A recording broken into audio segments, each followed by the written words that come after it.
Welcome to Hagmann. It is Wednesday, Happy birthday to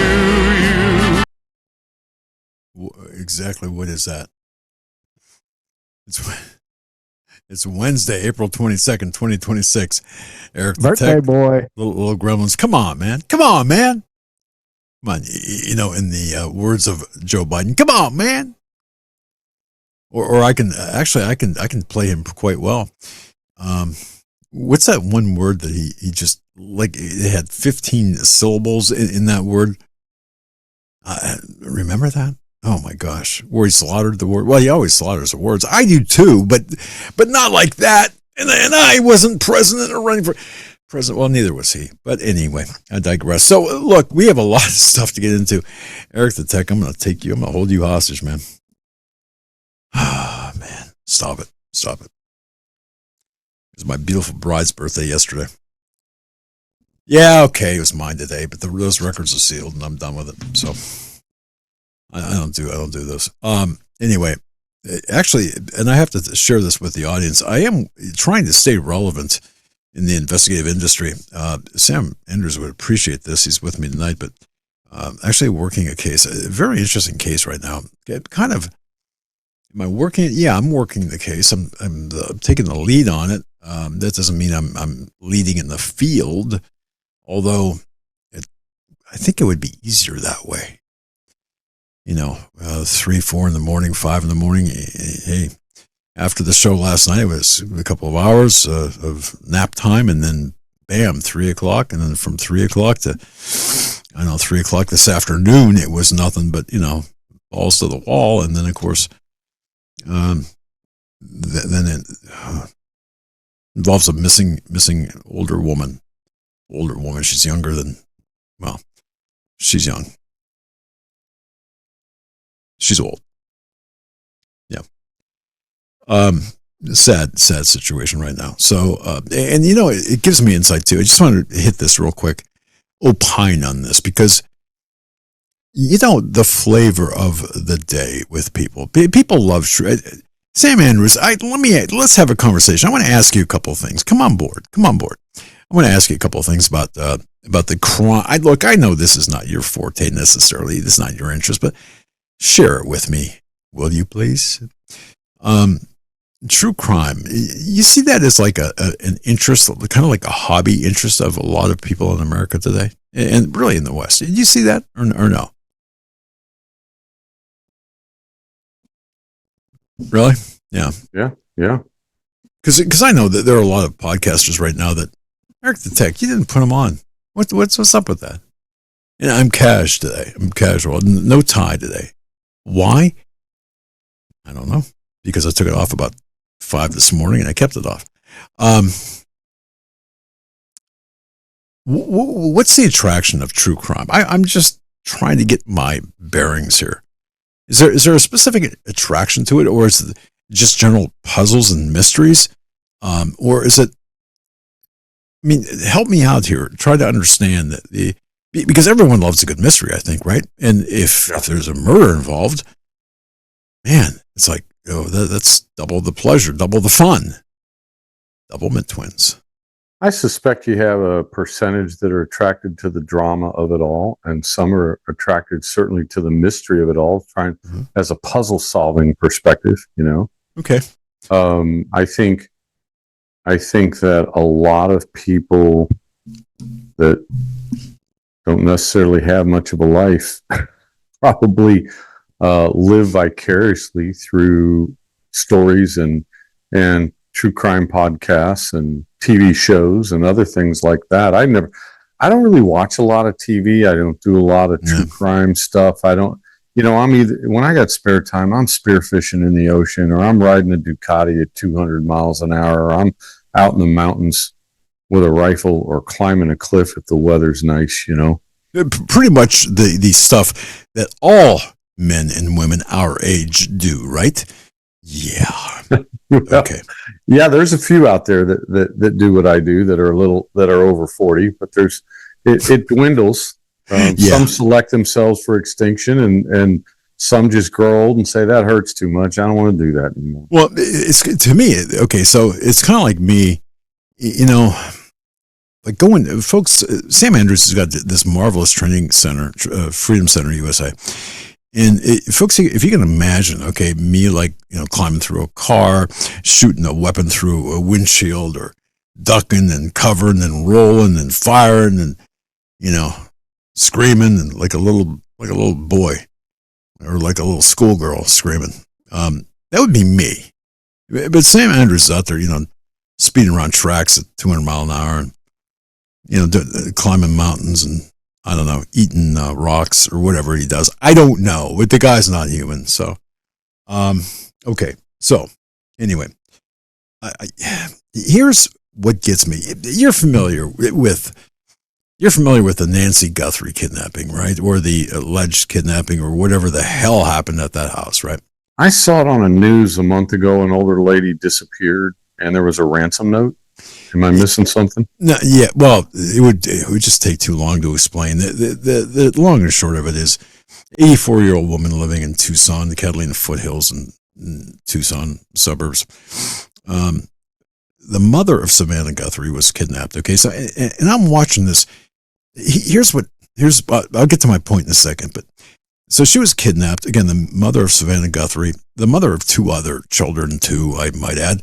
Not as famous as Savannah. Savannah, people might know, as a host on the Today Show. So I am watching, Sam, a cottage industry develop, a cottage industry of podcasts develop, talking about this one case. Now, look, there's nothing wrong with that. I mean, retired law enforcement, retired FBI, retired, authors, behavioral profile people, blood spatter analyst, because there were some blood drops on the front porch and front stoop and across the threshold. But the reason I bring this up is not because of that particular event, although as horrific as that is, believe me, that's horrific. What I'm looking at is this cottage industry that has sprung up from this. Because you're going to be talking about something later in the program, and you're going to be talking about something that could very well be life-changing for a lot of people, and that is what? Is there a potential cure for a specific type of cancer? Oh, it's better than that, though. Okay. Well, hold that thought, because folks, yeah, hold that thought. So there's that, and then there is like living vicariously. I think you mentioned that. Watching this law enforcement operation investigation, or I think, and folks who are familiar with it, why I'm hedging my bets here on that. Sheriff Nanos, is anything more has to be said about that? Okay, so you're watching this play out, but I'm just amazed at the people who have glommed onto this, that would much prefer to watch something like that than to take 30 minutes and watch you present documentation about a potential cancer curing, you heard me right, folks, compound. I mean, why? Explain that to me. Why? Just why? Well, I think that people are being spoon-fed by a corrupt media. I think that's part of the reason. There's probably 150 million people in this country that don't even know about your show, or don't even know about, if I were to go on Joe Rogan or something, I'd get 20 million people, and half of them would be interested in what I say. The other half wouldn't care. It just, minds work differently, and, teaching people how to reconstitute vials and simple math, division, that kind of thing. I mean, it's hard for 4 out of every 5 people I talk to. I mean, the lack of education in this country is galactic. The lack of training in logic, the lack of training in reasoning, the lack of training in mathematics and science. I mean, our education system is an utter galactic, multi-decade failure. And well, so when look, I get when you see people gravitate to the Star or True Crime podcast, or a podcast cottage industry revolving around drama, that's because we get minds that are attracted to that based on our education system. Okay.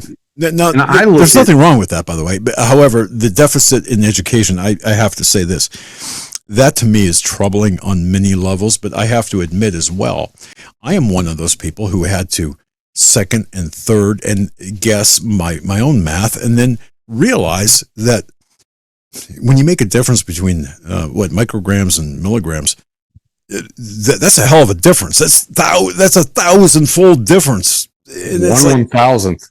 Yeah. So, okay, wait a second.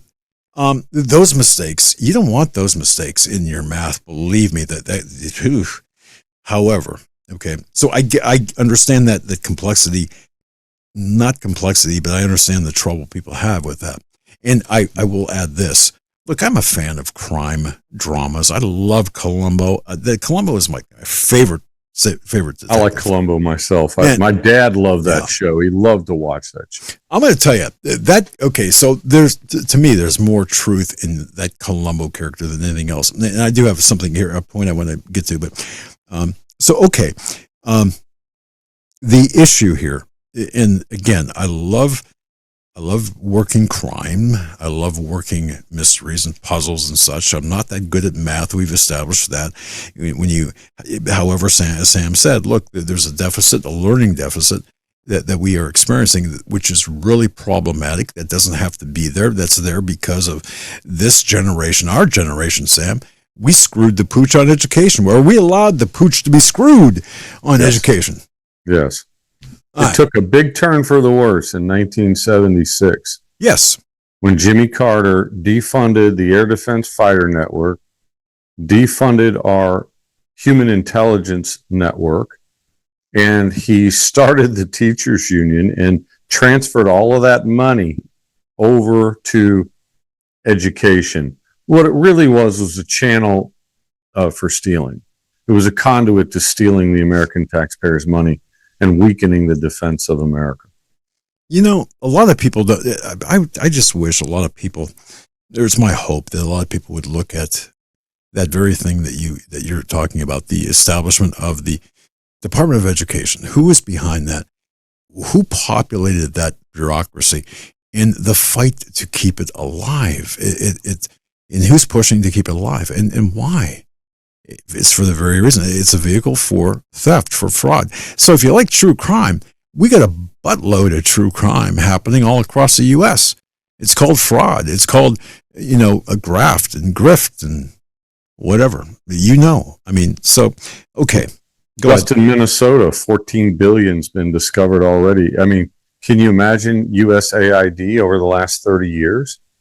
The amount of money, it's trillions of dollars, Doug. And trillions indeed.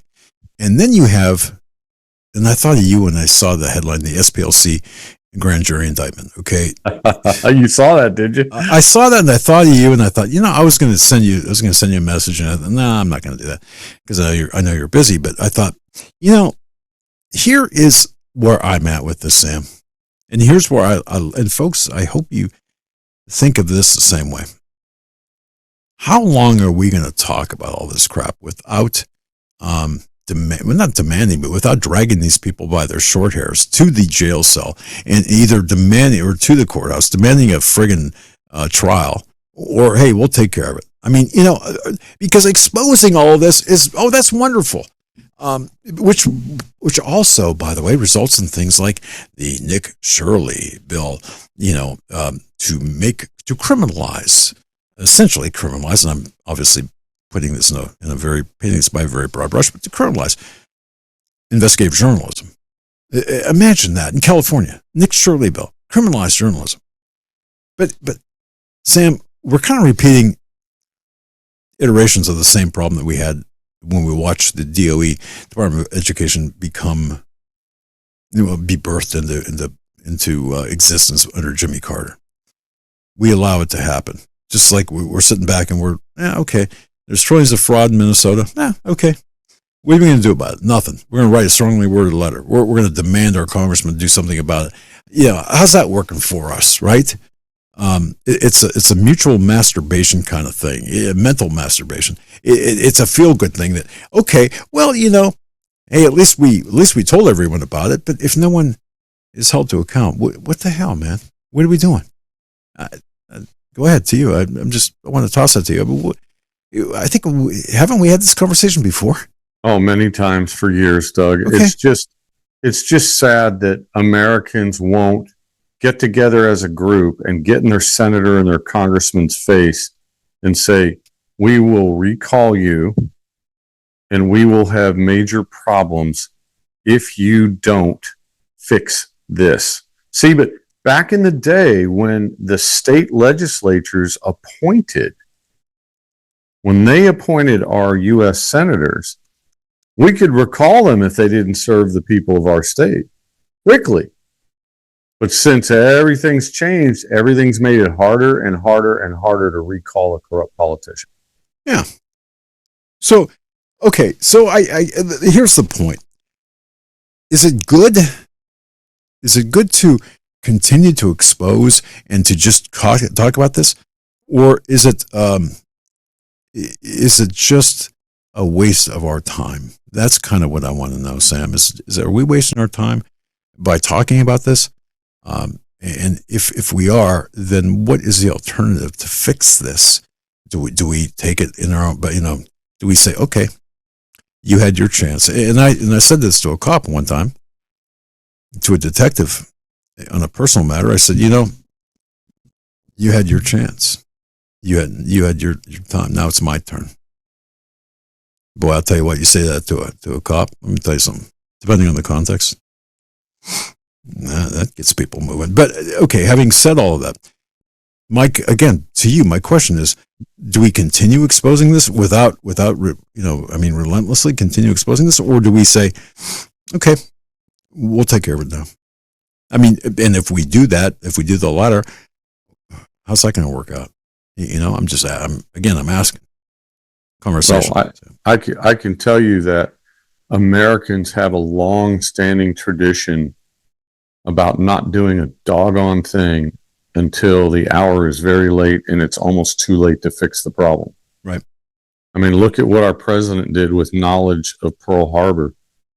He let those Navy men be sacrificial lambs. And look how America avoided getting in World War II while Hitler rose to power. Hell, we funded Hitler half. Go on. Well, you're talking about Bush's grandfather, Prescott. Yeah. I mean, he sold weapons and steel to Adolf Hitler, and was up for treason. I don't know how he got out of it before my time, but he shouldn't have. This is the thing that Americans will keep their head in the sand until there's no more beer, no more NFL football, no more tampons and toilet paper for the women. Then you'll see anger, or the food disappears. Okay. You start creating violence in the city, and the trucks don't run into the cities and bring food in. They don't grow any of their food in the cities. It's all trucked in. And the truck drivers decide we're not going into the city. It's too violent. And the food doesn't show up. It'll be about 3 days, and you'll see violence like you've never seen it in this country. But at the rate we're going, however, the violence will be met with some social justice warrior out there saying, well, you got to understand where these people came from, and you have to understand. I mean, I am so over all of this. It makes me so one of two things: either I want to stop wasting my time and push into things that matter, make a difference to others, or hey, let's saddle up, let's rock. I mean, I'll ride shotgun with the shotgun. I think Ayn Rand wrote the solution. And and I'll tell you, when I worked as a young engineer, as a consultant, I put manufacturing systems into large companies like Raytheon and John Deere and Cessna and Gould Modicon and Diagraph, these American corporations. And I put these IBM Mapix 2 systems in, installed them when I was a young guy. Which is, by the way, folks, that's an amazing thing for him to do. Continue. Well, most consultants my age were 55 or older, and I was, 21. Man.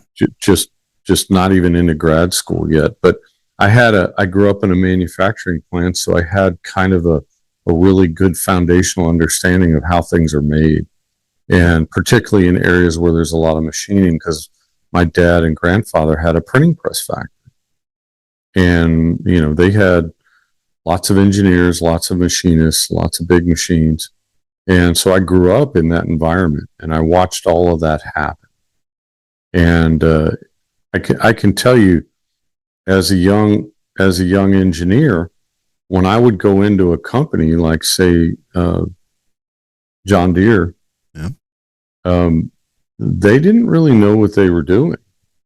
I mean, they had their work in process, and the delays and the bottlenecks in their manufacturing process were absurdly large and numerous. They had taken, when I arrived there, the new management that hired us had taken about 80 Swedish drill presses, geared head, high quality, super precise drill presses, and they had just mothballed them into a warehouse so that they weren't used anymore. And they had bought millions and millions of dollars of CNC, computer numerical controlled machining equipment. Here's the problem. Wait a second. Because, to replace the drill presses. Thank you. My father was a drill press operator, and I have some of his tools, and look, I don't know what the hell those things are, but they look complicated. When I say tools, I mean like, well, I guess tools would be the word. Machining tools. Machining tools, right.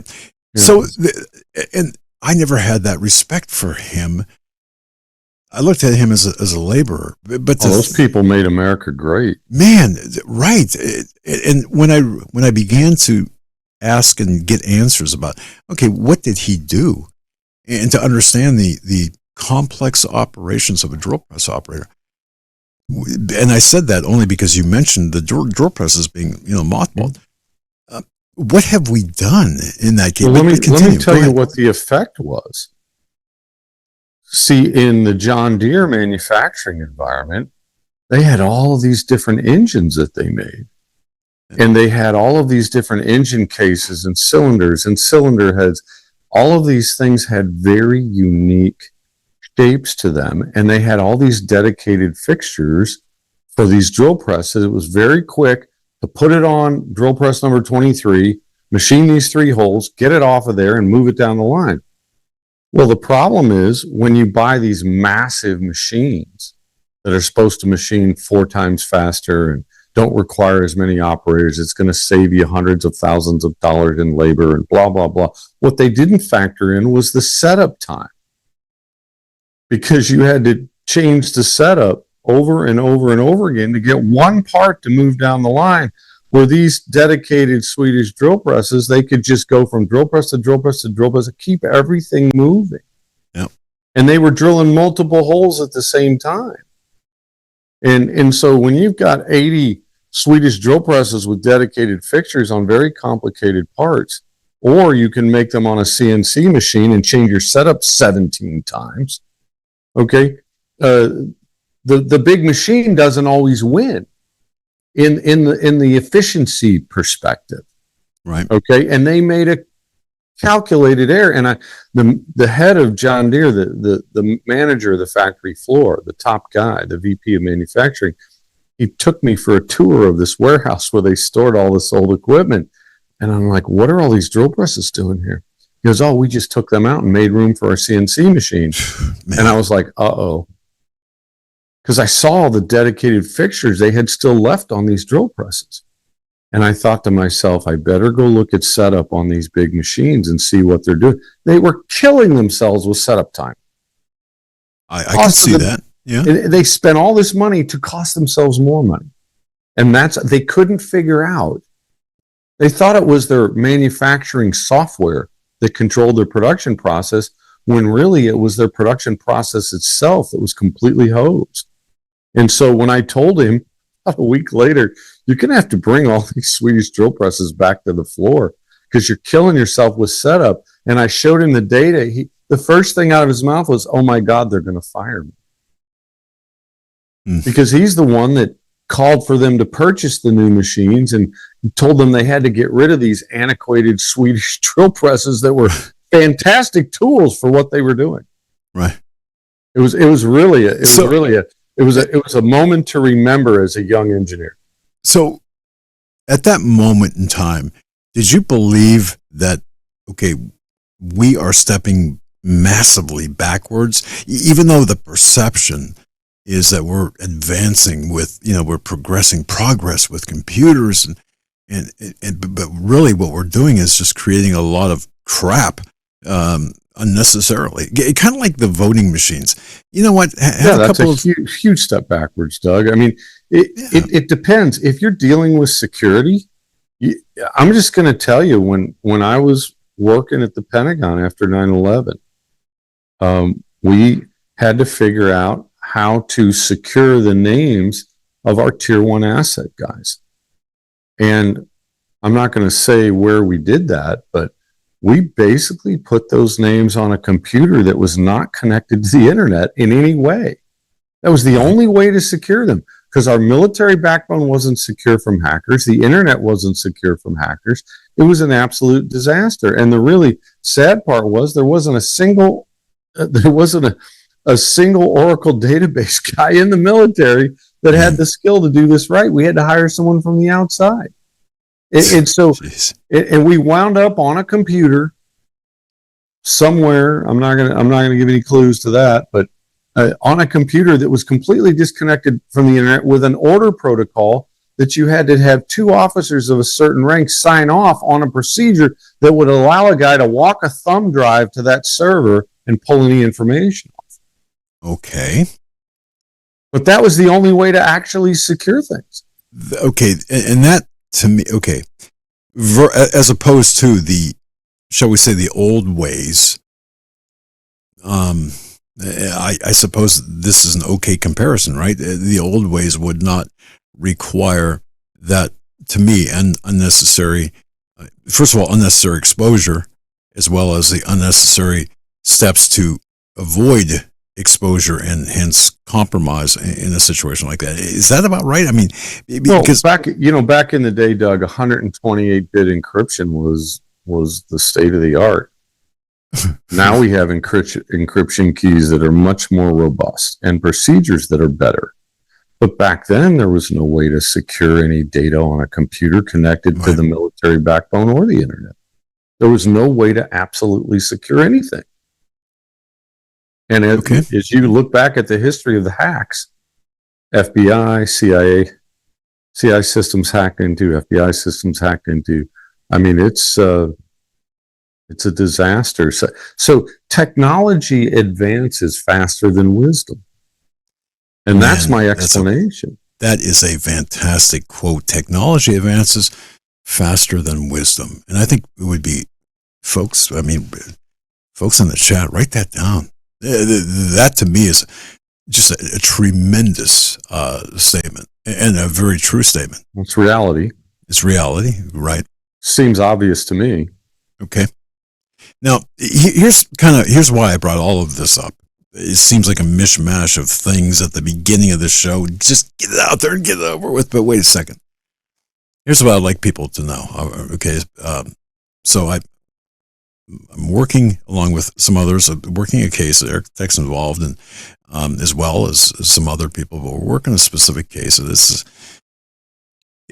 So perhaps we'll share more later. But it's really kind of a sad situation with respect to a missing person, a missing older person, and that kind of made me think of the Nancy Guthrie case. And at the same time, I was pulling 2 weeks ago now, plus I was pulling some tax records out, some old tax records, and I happened to pull out some newspaper clippings, one of which was, from the 70s, actually, things that I saved, put in a box, and along with the tax records, which you never look at, right? So I figured, okay, I'm going to take all of these clippings that are just kind of flopping around and getting destroyed, and I'll scan them in and and save them for the grandkids and stuff, right? So some good news, some good stuff, some sorry stuff, bad things, and just an array of things in the media that in the print media that I was involved in. So there's that, and then again, I mentioned Nancy Guthrie, okay, especially since the missing person case is prevalent on my mind. And then I thought about Sam, just hang with me, because I want to tie all this up and then have you advance the conversation. But I just want to share this with the listeners and viewers. I had mentioned about true crime in the context of Nancy Guthrie and the cottage industry that pops up. I find really interesting. I think back 44 years ago this month, in fact, 44 years ago next week, my uncle, who was 53 years old, he was a school teacher in Erie, Pennsylvania, was stabbed over 30 times, viciously murdered. One of the most frenzied, horrific murders I've ever seen. And boy, I tell you what, my uncle, who never married, moved in with my father at my family home. And my father, who was a drill press operator, you heard that, worked third shift, came home and thought he was ill because his bedroom door was shut and he wasn't coming out and his car was in the driveway. Opened the door and looked and saw a bunch of blood, gave me a call, and I responded up there, and I was a first responder from 77 to, I don't know, 5, 6, 7 years. And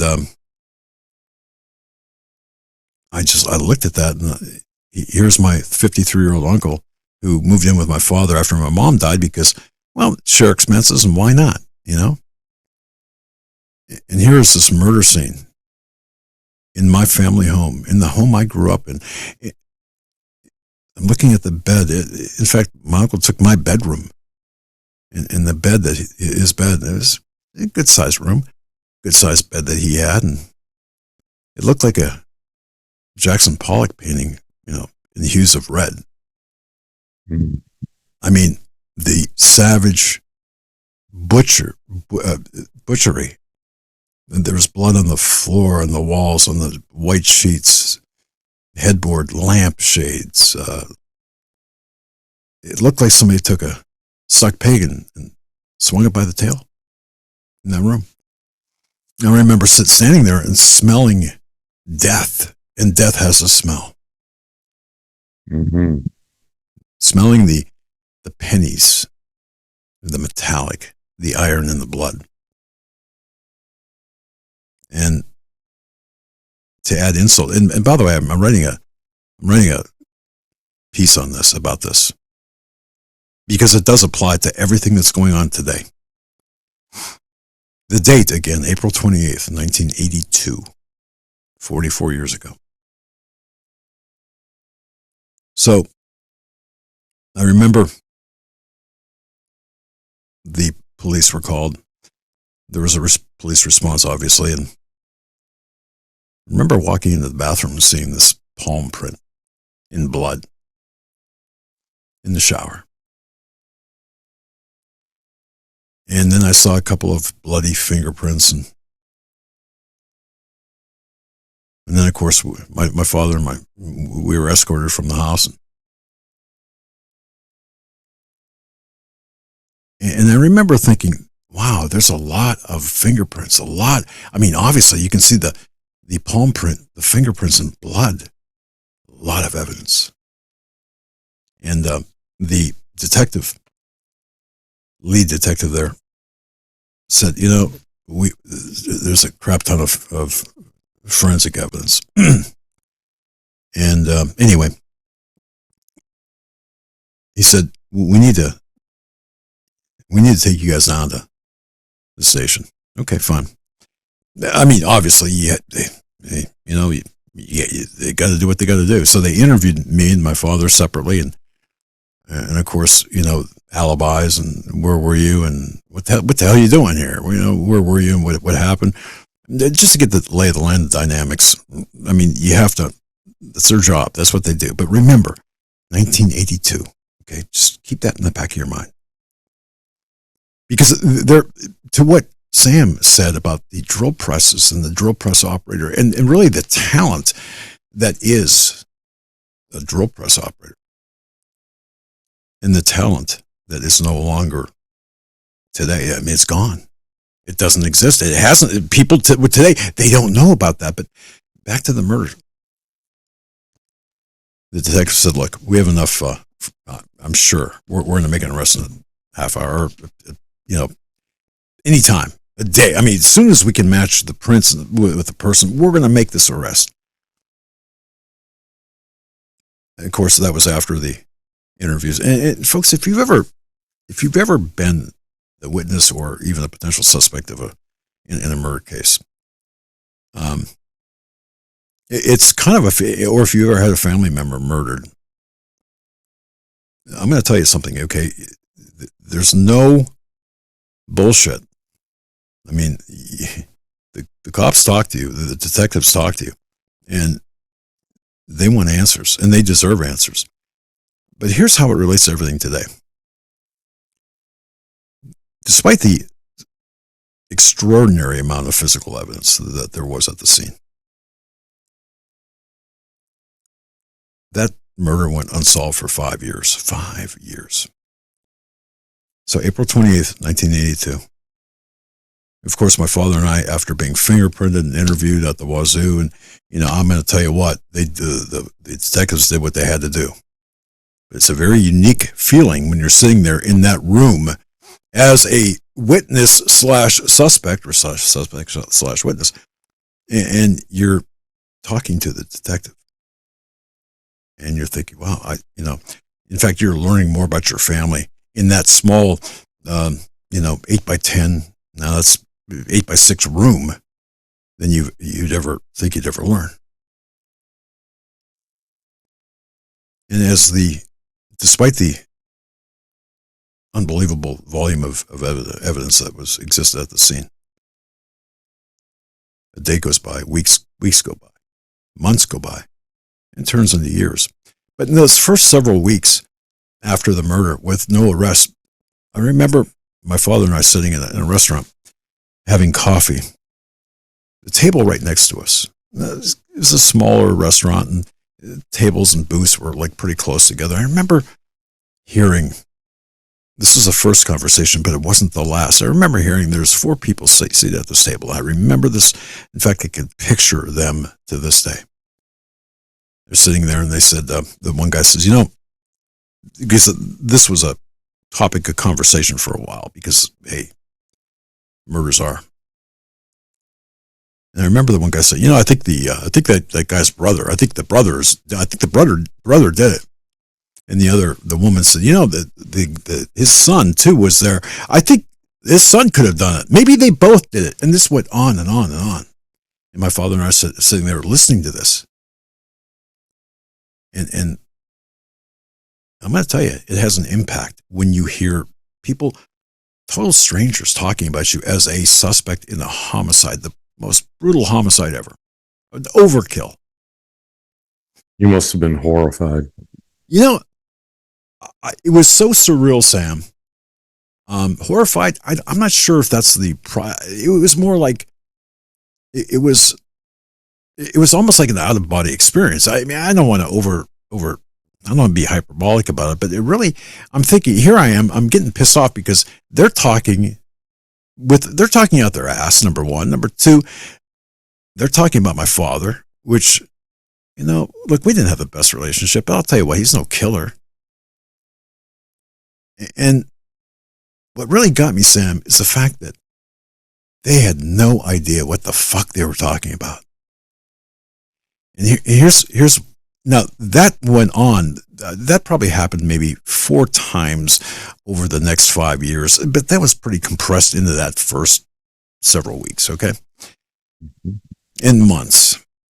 Then it turned into, well, I think the police are hiding something.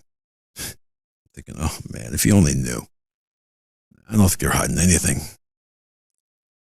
And then it got into even more bizarre conspiracy theories. So, Sam, the point I was trying to make about all of this, but by the way, it was February 23rd of 1987 when a article in the newspaper announced that I was, myself and my partner in a company we had started, investigative company, we're going to take on the unsolved homicide. 5 years later, the unsolved homicide of my uncle. Big newspaper article. A huge amount of interest. And there's a whole story surrounding that where the cops said, you know, you guys are a bunch of idiots. You guys are a bunch of screw-ups. I mean, so they said, you'll never, I mean, what do you think you're going to do that we didn't do? And I became involved in, or I heard the behavioral analysis unit began around that same time. That was my first ever exposure to the BAU of the FBI. And they gave a profile, which, by the way, was extremely accurate. And then that also birthed my, Sam, again, I promise I can get to the point, folks, I promise.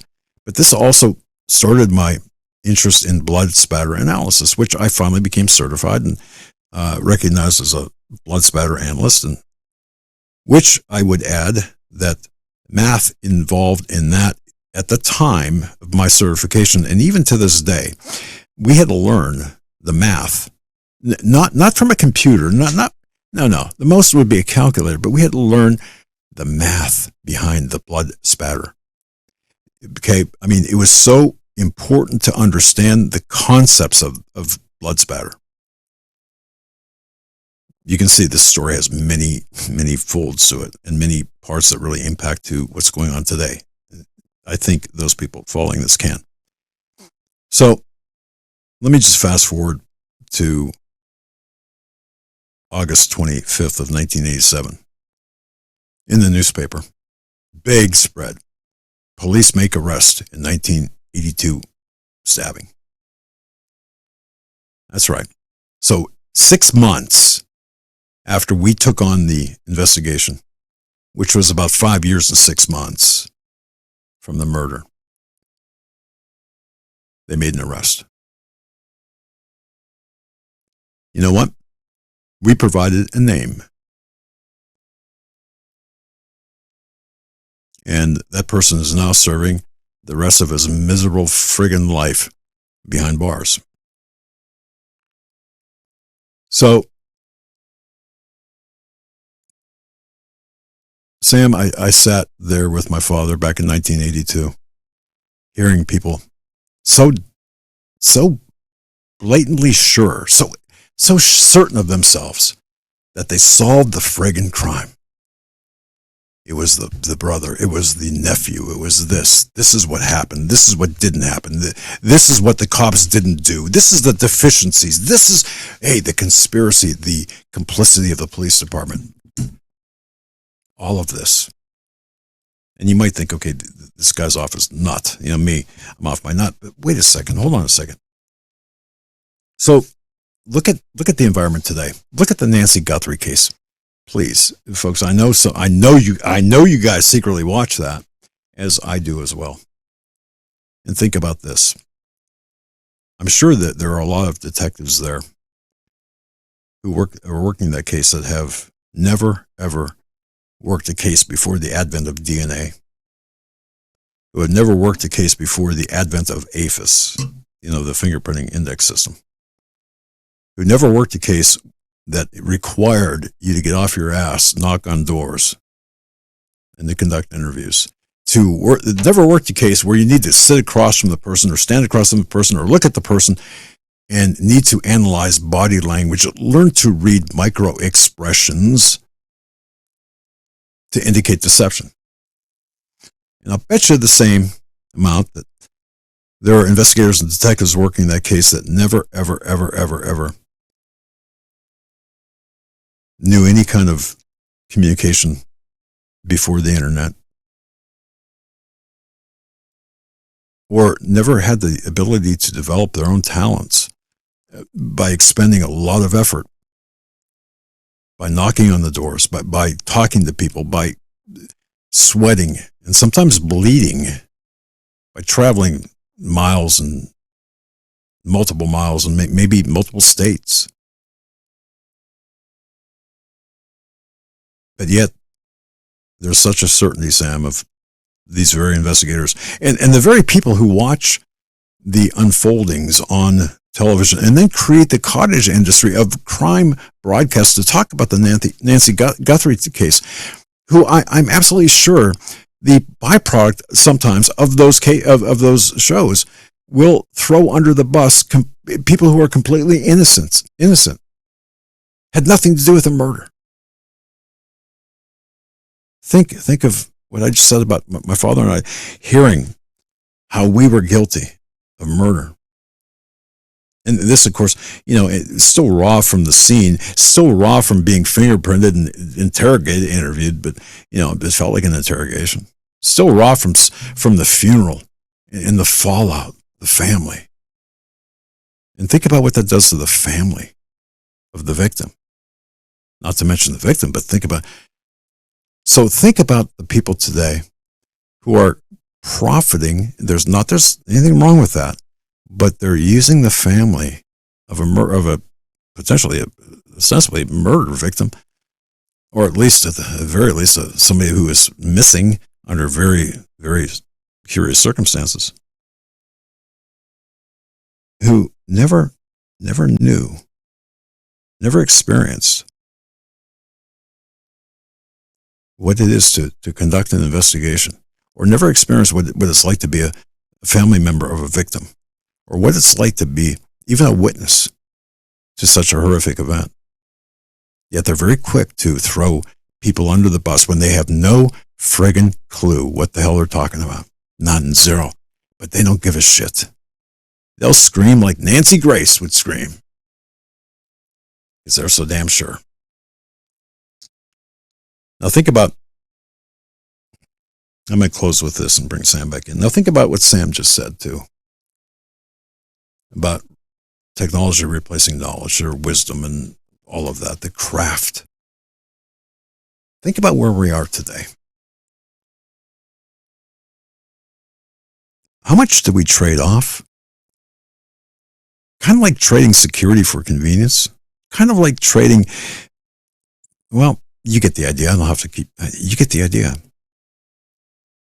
If you could follow along with this mismatch of pieces to a larger puzzle, both the microcosm of the murder, in my experiences, to the macro view of today, through time, through 44 years, and understand the little nuances that put us where we are today. Sans my personalization, I would suspect.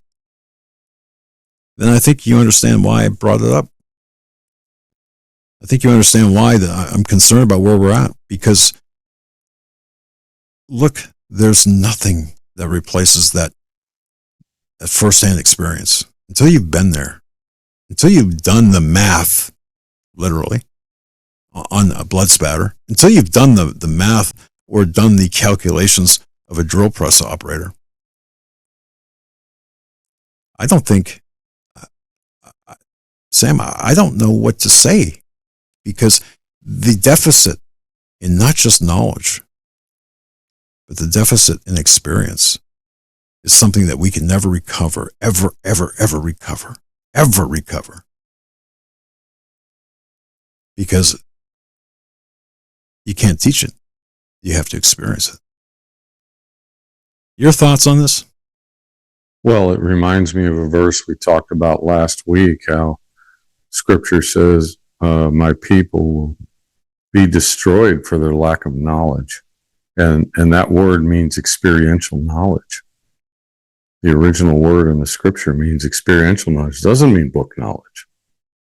So I think, we're in a time period for the first time in multiple decades. The life expectancy of the average American is actually shorter, not longer. Yeah. In this age of technology, how is that possible? Thank you. Yeah. I think you explained it. There is a lack of experiential knowledge now. People are experiencing things on their computer screen instead of experiencing them in God's natural world, and it's not healthy.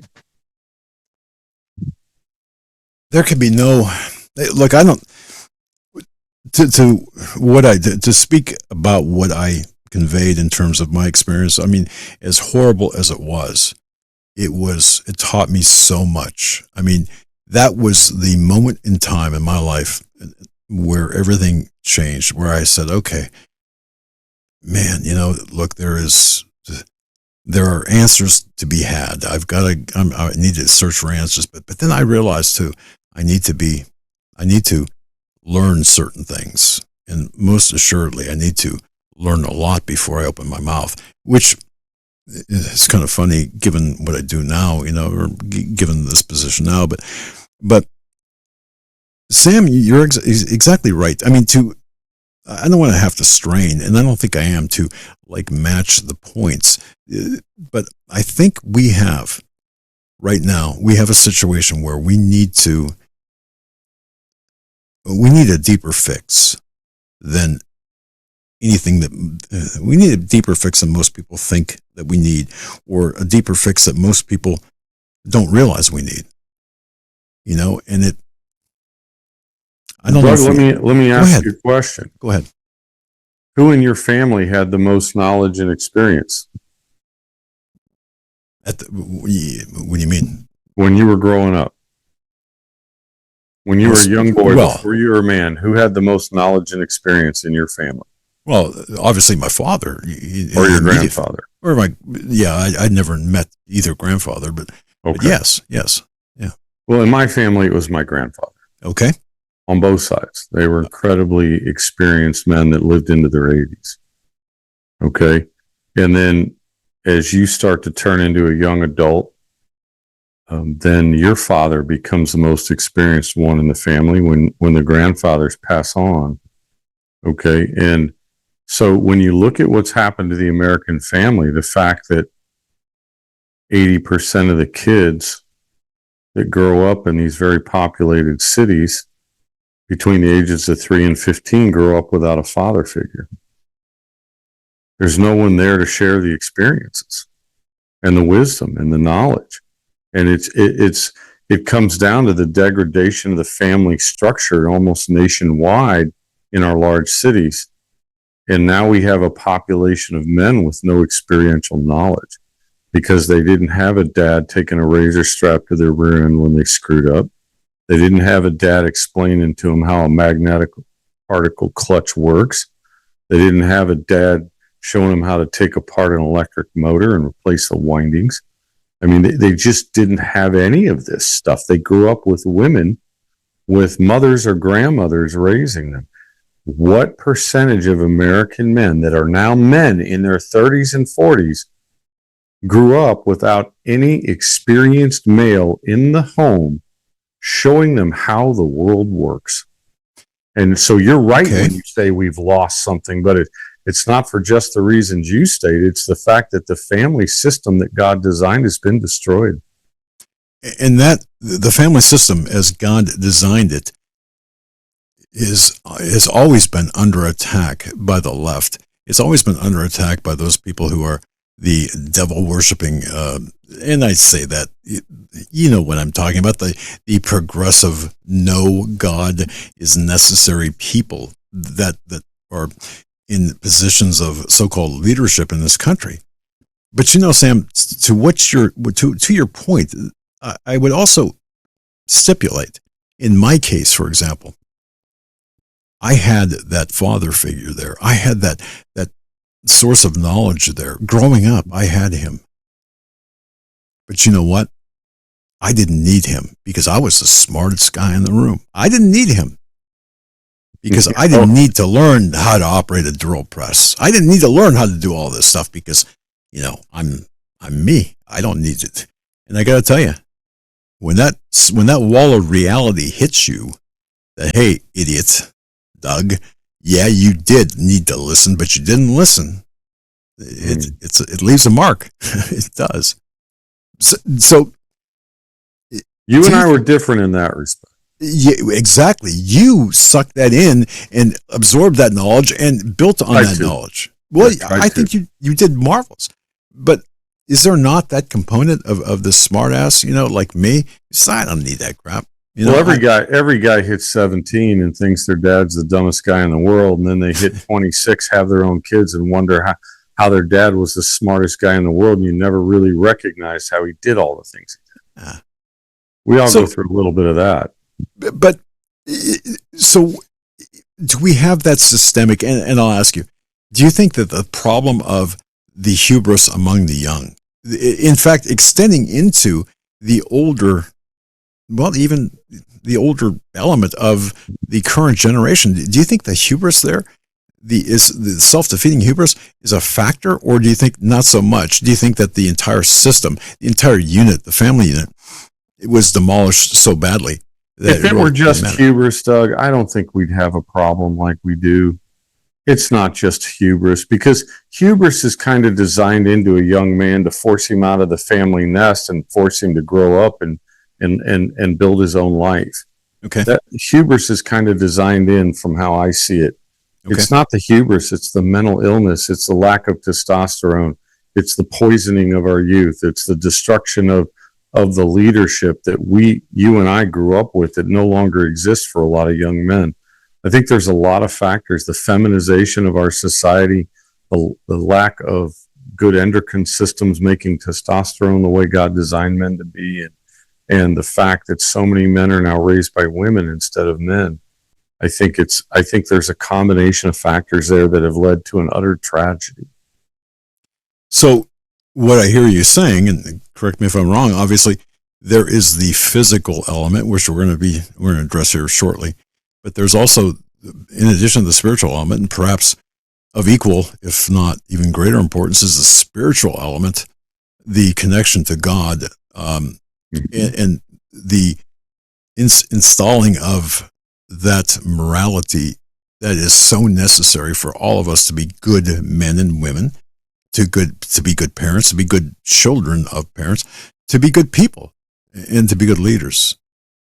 So that's the morality side, or the spiritual side, and then of course the physical side, which that's been assailed and taken from us in many cases by the demonic realm in leadership positions in the West, which we're going to address in terms of how you can quickly circumvent that, or effectively circumvent that. But so the problem, Sam, is so much greater than a headline, the 240 character X post or whatever, a tweet or a Facebook post or even an extended YouTube podcast can really, it's greater than many want to admit. Yes. Yeah. Okay. Multiple accesses. Right. Just like your health problems, there's more than one thing going on that's wrong. Yeah, exactly. But okay. And Sam, thank you for allowing me to go into that. By the way, I am writing an article. It's kind of a long article that kind of will take people, and this is for the people listening and watching this, that will take people from pretty much the lessons I learned, okay, from the moment that the moment at that doorway, the moment looking at the wounds where my uncle grabbed a knife, looking at the stab wounds where you could see his spine through his neck, and looking at the horrendous blood spatter across the room, and thinking about the violence. And then, of course, walk you from there into the room at the police station, and then from there into the days and weeks that followed, into the hearing yourself described as a suspect, hearing people talk about something that they have no earthly idea what they're talking about, but yet are so convinced, so certain of their facts, which aren't facts at all. Kind of like today, where their words are thrown out. They've got no idea who's listening, and their words are so irresponsibly stated as fact, not opinion. man, just so incredibly mind altering and mind numbing and life changing to some people. Okay, at least it could be. And then watching a police department pre-technology, again, pre-DNA, pre-APHIS, pre the all the niceties, all the conveniences, struggle, and then you see the reliance on technology today, and you see that this demand without effort, the demand results without effort, demand the solutions to a crime, we'll say in 60 minutes or some cases 60 days, but 60 minutes, got to have this crime solved. Again, without the effort, but with the technology, this false, which somewhat to substitute for experience, which cannot be. So all of that combined to say that, so again, I am writing about this, and I'll put this on my Substack page, which I have not contributed to because, of course, we're doing a lot of work here. But I think it's important for people to really understand kind of the concept of what's taking place today in order for people to really appreciate. Understanding is one thing, but appreciating what Sam is about to unveil and reveal here is quite another. So all of that to kind of set up this. And what this is folks, this is some astounding stuff. I really want Sam to move into this. And I know, look, if this sounds clunky, it's very difficult to talk about, even 44 years later. But those 44 years have elements of the things I could, if we had the time, I could expand upon certain things and explain things and tell you that until you live certain things, you'll never know. You'll never know what it feels like. You'll never understand again, until you experience it. You can look at it, you can hear it, you can read about it, but you'll never really understand it until you experience it. All right. So that was kind of my whole point to this, but a point with a lot of personal information, because I did get an email yesterday, and then I'm going to turn right over to Sam. Somebody had asked me about, well, okay, I see your history, but how did you, for example, what prompted you to get involved in blood spatter analysis? What prompted you to really become interested in the forensics of neurolinguistic detection, cues of deception? All of this, that one incident birthed a lot of this.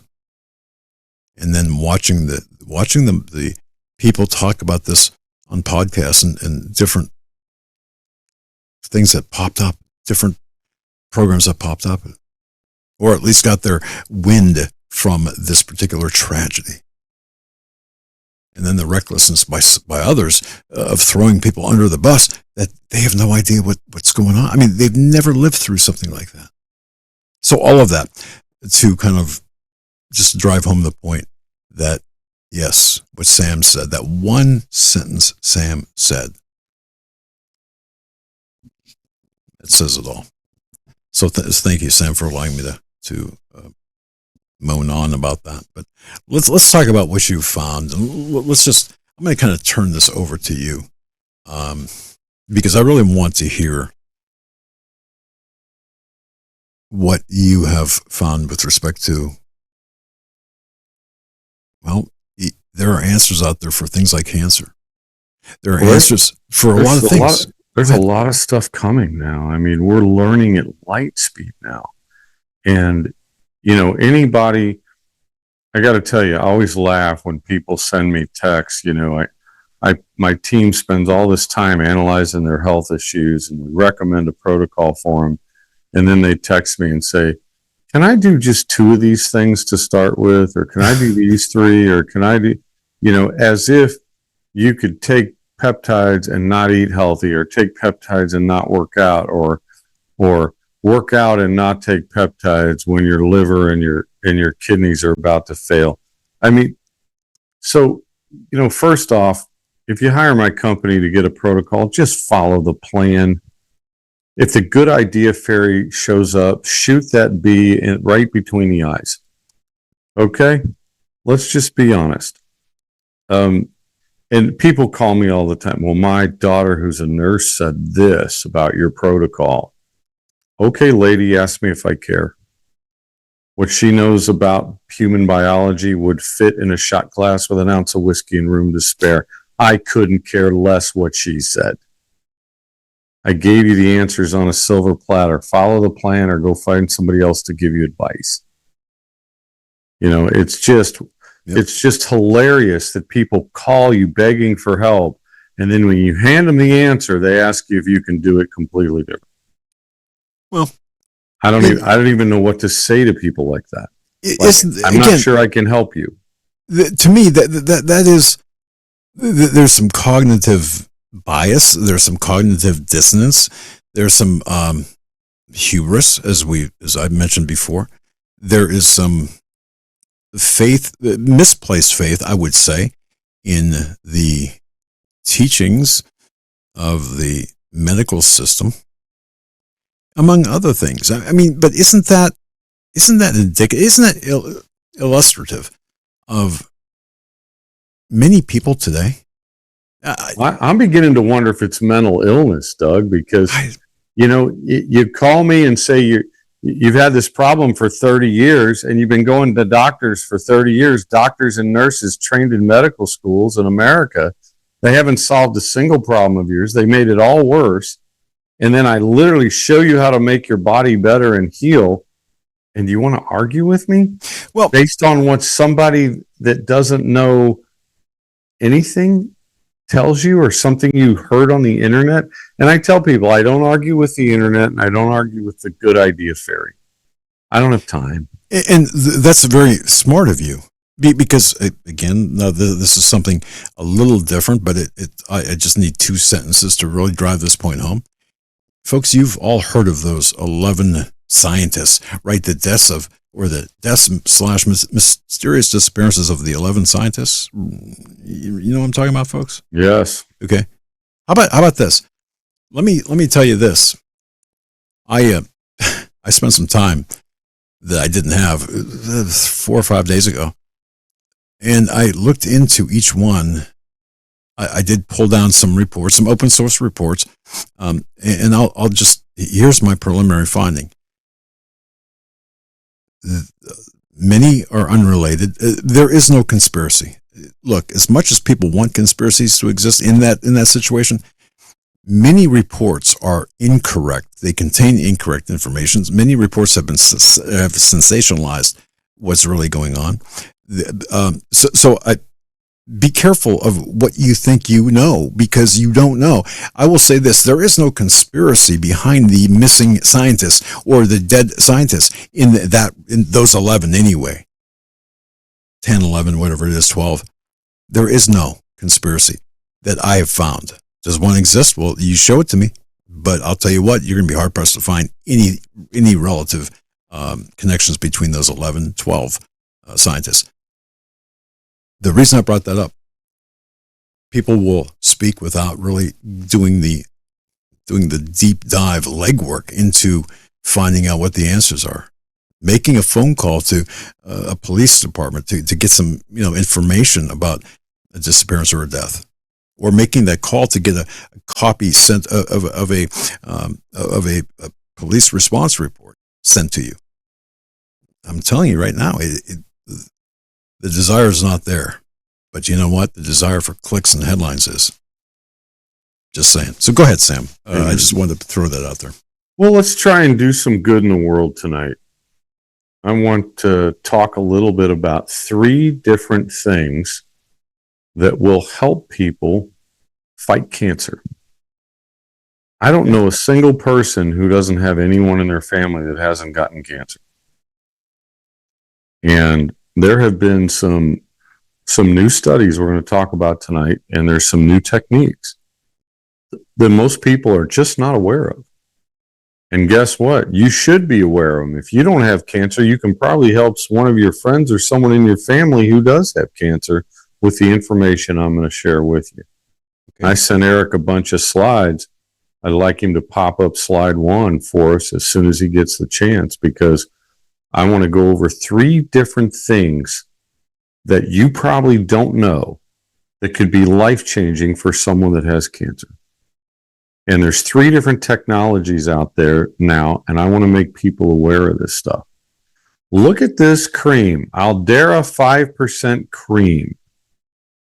You know what's so amazing about this stuff?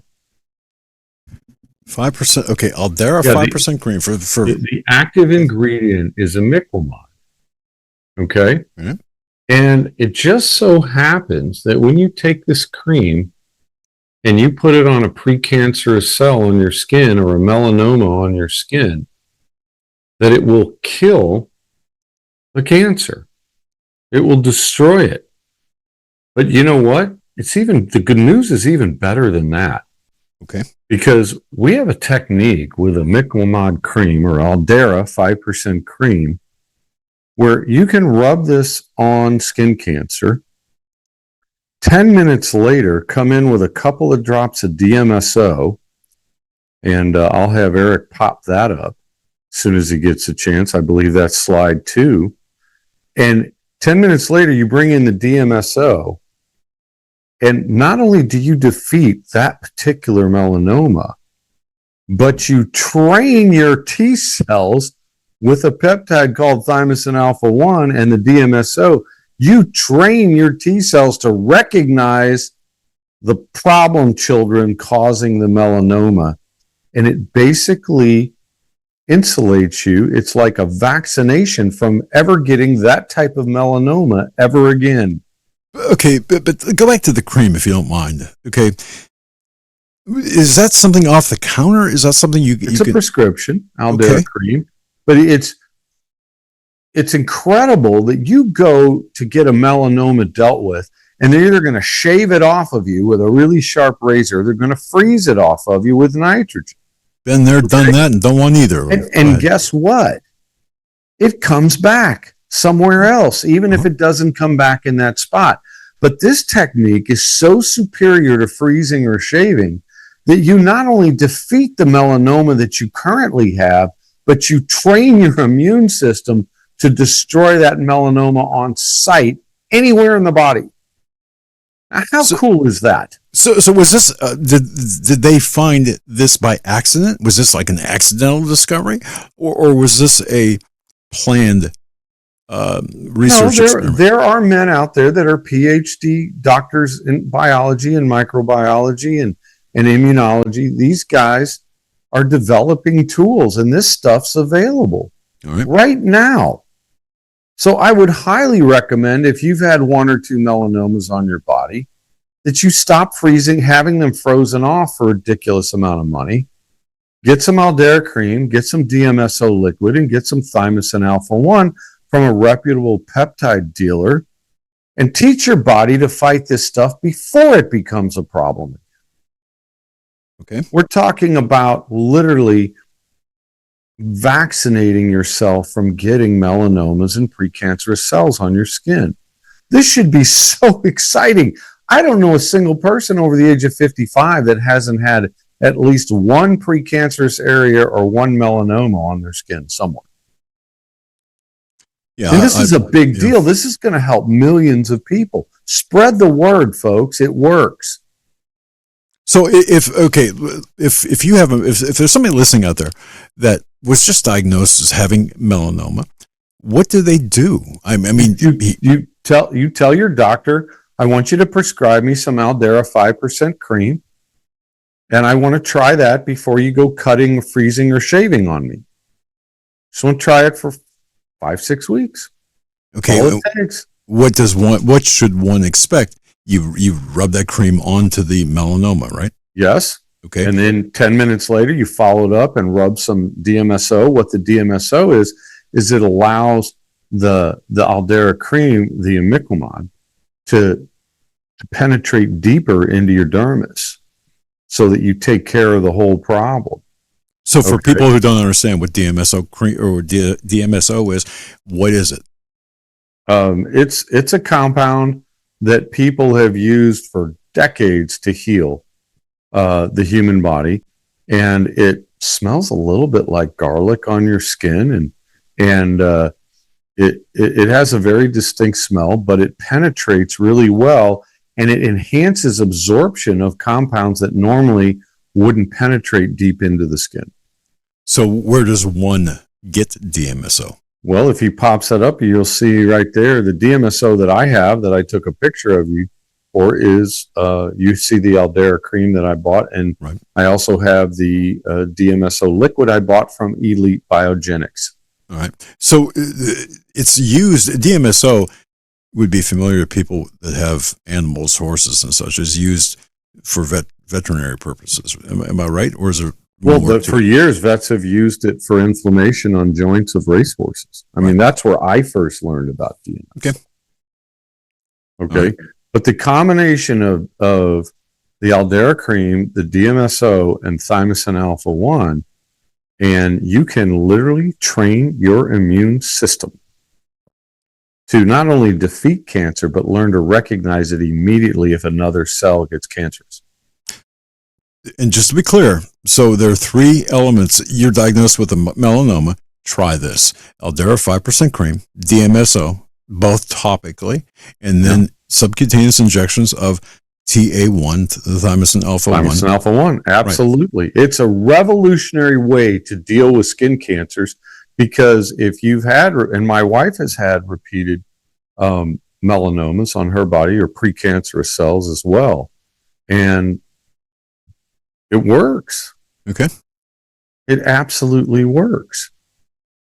And so this is such an elegant solution when compared to freezing things off your body or having them carved out of you, because it's not just a short-term solution. This methodology gives you protection long-term and makes your immune system smarter and stronger when fighting this type of cancer.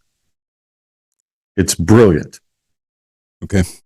So do we have stats associated with this treatment protocol, or no? Do we have anything definitive? Well, there's a PhD. He does a podcast on YouTube called Elevating Cancer Treatment. That's the title of his channel. And his job is develop new cancer treatments. That's what he does. And so he brings new technology out. You can learn more about this and get the stats, read the studies, that type of thing. If you'll check him out, you'll find it absolutely fascinating what tools are available. And I would bet you 90% of the oncologists out there aren't even aware of this technology, which is sad. Well, I mean, sad, or unless you go searching specifically for it, I'm not sure that you would find it, would you? I mean, 90% of the doctors I know go home to their trophy wife and their Porsche or their Ferrari. So they don't read medical studies and do research like I do. So they're not finding these things, but I'm finding them. All right. Okay. And the medical industrial complex just doesn't have the motivation to heal people.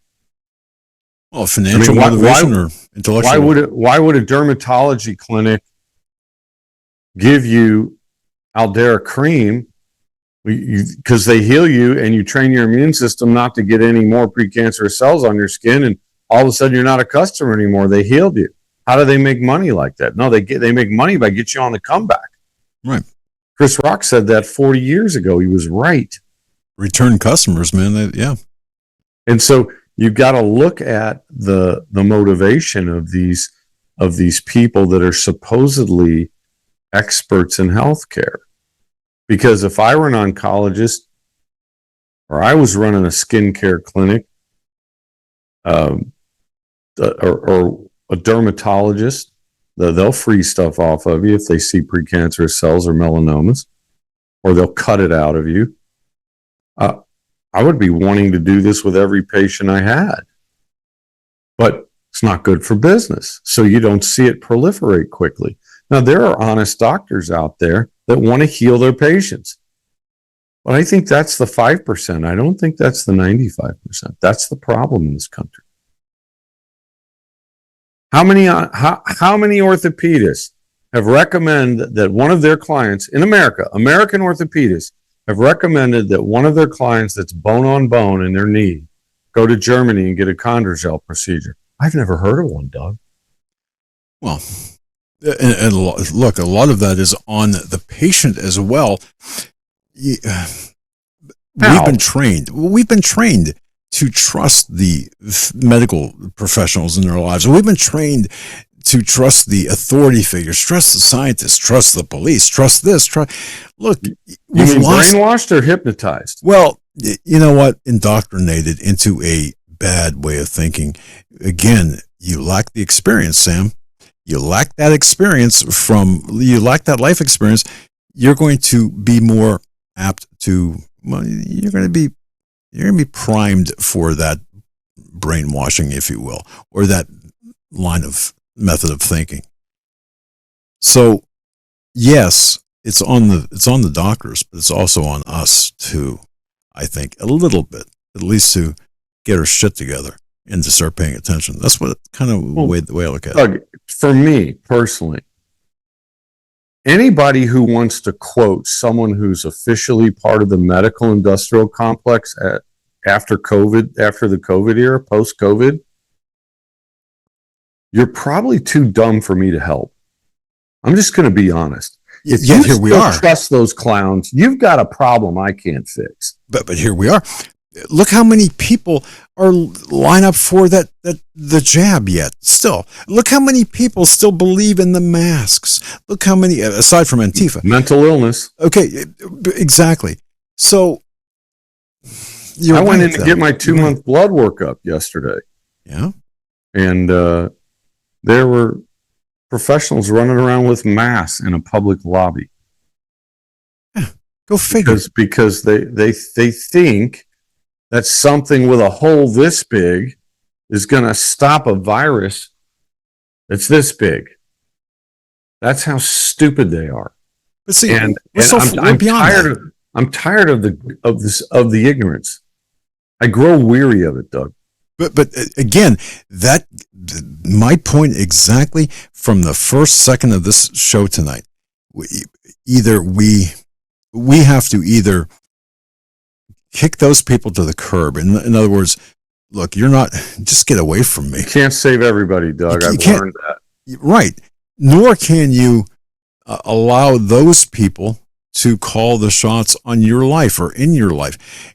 And even greater than that, we cannot allow the people who have made us victims or victimized us. I shouldn't say made us. Those people who attempted to victimize us or victimize us need to be held to account. And absent of that, a very important aspect, then we can talk until we're blue in the face in terms of the geopolitical aspects of things or what's going on. But until we get that accountability reckoned today, it's an exercise in futility, I believe. But continue, sir. Go ahead. Well, thank you. Okay. Here is, Doug, look at this. This is, There's 300. I've got 3 notebooks this size. Okay. 350 clients' blood work. Yeah. Okay. Not a single range for calcium is the same on any one blood work. Not a single range for for testosterone, normal range. Why are doctors telling their clients, their patients, that they're within the normal range? When we touched on that last time. It's bullshit. It's just a statistical analysis. How can you trust these people? Again, they're not even telling you the truth. But do they know that they're not telling you the truth? I don't know. I stipulate that it's untrue, but do they know, or are they in that? Again, here we are. We're relying on something. How do you not know? If you have MD after your name, how do you not know? I understand that question. I understand. Make it make sense. How do you not know if you're a professional in the industry? You know, when I worked for an intel agency, they taught us a trick called core competency questions. Uh-huh. You can ask somebody, if somebody claims to be, well, I worked in the steam room of a Navy ship. Okay. You can ask them a simple core competency question, and based on their answer, tell immediately if they're telling you the truth. Okay. Yep. Because if you work in the steam room of a Navy ship, you have a procedure to scuttle the ship. And I'm not going to get into that procedure because I don't want to put that information out in public. Right. But there's a procedure. And you tell me you work in a steam room of Navy ship, and I ask you what's the procedure to scuttle that ship, and you don't know what I'm talking about. You never worked in the steam room of a Navy ship. See, this is the thing. There's some things that are so fundamental. How can you have MD after your name and not know what that range, that statistical analysis means on someone's blood workup? Because you see that a 55-year-old woman has a different range than a man. And you see that LabCorp has a different range than Quest Diagnostics. You have to see that in your day-to-day activities as a doctor. How do you not know? It doesn't seem feasible to me. It may not to you, but in a very screwed up way, I kind of get it. I understand. At least I think I understand why, and I think that understanding goes to this. There are a couple of elements that comprise that or that lack of knowledge, and they're not excuses, but I can see the reasons behind them. But again, here we are. How do we fight that, or how do we? So the truth will set you free. That's the answer to that. Let's go with that, though. Okay, so you go to your doctor, your PCP, and you say, "Look, see this number here, or see this range here? Did you know?" And then you explain to him what you explained. And if he says, "Well, that's a bunch of BS," and thank you very much, and then okay, if you keep going to him, that's on you. And I think a lot of people will give up. And this is what I say: a lot of this is, or some of this is on us, is because I think a lot of us, we just don't feel like fighting anymore. We don't feel like, okay, we're choosing a hill to die on. That's not one of the hills, but yet it is indicative, in my view, of the efficacy of your treatment, whatever treatment you might be getting from that PCP. Go ahead. Do you know how many women I have talked to in the last 2 weeks that have told me their vitamin D was great? Their vitamin D levels in their blood were great. Yeah. And I said, okay, well, what's great? And they're like 95, 87. I'm like, do you see your calcium score? Do you see that number? Well, it's in the normal range. No, it's 10.1. Well, the normal range goes up to 10.4. No, it doesn't. You have hypercalcification of your body because your vitamin D is not a vitamin, it's a hormone. You have to hit a window between 60 and 70 preferably, not 90 or 100. You get to 85, you start to calcify the tissues in your body, including your heart, your gallbladder, your arteries. Oh yeah, that's why when they attempt to do a heart cath, they bring out the high power, high impact drill press or drill thing. Yeah, I get that, but again, speaking to the larger discussion here, convincing people of that. Well, you better know how things work. Mm-hmm. You've got to educate yourself. You've got to say to yourself, I want to learn 30 basic things about taking care of myself that my mother never taught me, my father never taught me, and my doctor never told me. I just want to learn 30 new things this year. That's not even one a day. That's not even one per week. Yeah. But for God's sake, learn what your blood workup means and learn what levels of vitamin D and calcium and K2 you're supposed to have in your body and magnesium. Learn what the healthy range is. Don't listen to these medical, industrial, complex pharmaceutical salesmen calling themselves MDs. Stop it. They're not telling you the truth.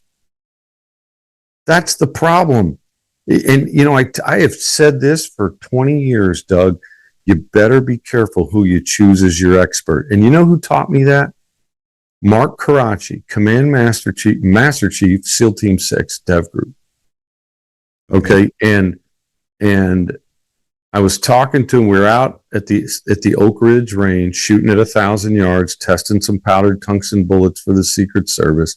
We're out there doing these tests, setting up for a big test, and I said something like, well, so-and-so said this. And Mark looked at me and he said, you better be careful who you quote as your expert. Absolutely. And that stuck with me because Mark was right and the other guy was wrong, and Mark knew it. He didn't chew me out too bad over it, but the fact of the matter is that you got to be more careful who you set up as your experts, who you choose to listen to. Because there's so many doctors out there, they're just not telling people the truth. They're not taking the time to teach them how to care for themselves because there's no money in it. They make more money if you're sick. Okay, but I look, everyone can understand the money as a motivating factor. Everyone can understand that, I believe. But let me adjust that frame of vision with you a little bit, because this, and folks, you've heard me say this before, but I'm going to just quickly say it again. When you and I were talking about my great dog, Lady the Studio Dog, and we were talking about the iron supplementation, and you said you had sent me down past the research. You had done research yourself. You had given me information, and so I take I take Lady into the vet, and there's 3 doctors there. The one doctor who said, here is a supplement, an iron supplement. Give this to her twice a day, for the next 10 days. Oh no. Okay, so I get back to the house. I opened my computer. I started doing the research. I mean, more research than I should have ever done. But I went back to doctor number 2, and I said, guess what? Doctor number 1 over here said, give this twice a day for 10 days. I found out that, there's a, if you do that, you downregulate the receptors on the liver and downregulate the iron receptors, and it not only becomes ineffective, it becomes somewhat toxic. So you're prescribing this to other dogs with the same issues, and you're actually killing you're not doing the dog any favor, right? So the doctor number 2 is receptive. Doctor number 3 took that research and just went to town with it and came back and said, you're right. And we have to make adjustments to this. So out of those 3 doctors, that taught me a lesson. There's 3 types of doctors out there. I mean, there's in that sphere, there's the, that's what the instructions say, to, whatever. But this is a good product, and you should do whatever. You should, pending additional research, kind of like we're just going to put you off. And the 3rd doctor who grabs that information and works for you and says, you're right. That's a continuous improvement guy. Okay, there. See, that's the mindset you should be looking for in a doctor, someone who's willing to read modern research. If I talk to a new doctor about this, I'm going to ask him a simple question. How much modern research have you read in the last 2 months? How many papers from how many different universities and research facilities? If he says 2 or 3, I'm walking out the door. Absolutely. I'm reading 2 or 3 a day, Doug. Yes. Every day. And so while we still got time. Yeah, go for it. Let's get on to the next. Let's go to slide 3 from Eric, and let's get on to the next thing that I learned doing research in the last 2 days. Okay. Let's take a look. This is an easy one for people. This one doesn't cost a lot of money. You see this? This simple little thing called modified citrus pectin. Yeah. Now, when you eat fruit has pectin in it. The pectin goes into your gut, and it pretty much stays there. It does its thing because the pectin molecules are too large to penetrate the gut barrier. Okay? But here's the cool thing. You buy this modified citrus pectin, okay? And it is been micronized. It's been reduced to smaller elements. It penetrates the gut barrier, and it coats cancer cells that want to replicate and prevents them from replicating in your body. So if you've had cancer or you're fighting cancer currently, this is an incredibly effective, important tool to get this micronized version of citrus pectin, and to be taking that on a regular basis, because this is going to dramatically enhance your outcome. And if you do your research on this, you're going to find that I'm right. The studies are real. They're human studies. They work. And the effects are massive on a very large percent of people recovering from cancer. All right. So this is another technology out there, but I saved the cool one for last. Okay. We'll go to the next slide whenever Eric's ready. We'll start talking about the earth-shattering thing that come out just in the last week or two. I love earth-shattering stuff. Okay. This is a big deal. Okay. And we're talking about a compound called daraxonrasib. Yeah. I'm going to spell that for you. DARAXONRASIB. All right. Whoa. DARAXON RASIB. RASIB. Yes, sir. Okay. California, April 13th, 2026.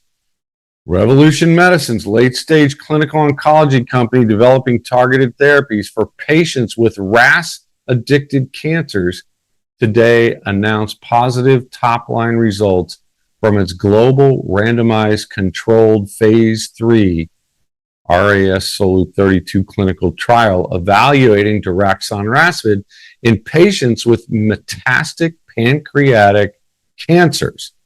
Okay? This is an amazing tool now because, so let me give you just sort of a brief overview of why this is so earth-shaking. There are about 100 pathways that you can attack cancer cells on, okay? And these KRAS, there's HRAS, there's NRAS, there's all these different pathways. And these RAS pathways are very hard to reach. They're very hard to affect and intervene with. But if you could find a way to do it, you'd be phenomenally effective in defeating cancer. Okay, well, this company, daraxonrasib, found a way to do it. Okay, and let me talk a little bit about what this does. You have this RAS protein that attaches to a cancer cell and then breaks free and goes to another cell and tries to get it to replicate. And that's one of the mechanisms by which tumors grow. And there's a whole bunch of cancers, from breast cancer to pancreatic cancer to lung cancer, that all work on this RAS principle and how this protein interacts. Well, here's the thing. The daraxonrasib binds with the RAS protein, okay, and it binds to cyclophilin A, which together attaches to the cancer cell and prevents it from metastasizing or changing another cell. So this literally blocks the growth of hundreds of types of cancer. Wow. This is a huge deal to be able to intervene. And now, this is all experimental right now, but this phase 3 study was so incredible, and the percentage of people it helped. It's absolutely incredible. If we can go to the next slide, we'll talk some more about this. But this new thing is going to be available in 2026. It's going to get FDA approval. It's on the fast track. The FDA has the normal track and they have the fast track. The trials of their phase 3 study were so positive, so incredibly successful, that they got qualification to fast track this drug. And right now, there's a chance that somebody with stage 4 cancer, a KRAS or an HRAS or an NRAS type of cancer, can actually get into a trial and get this drug right now.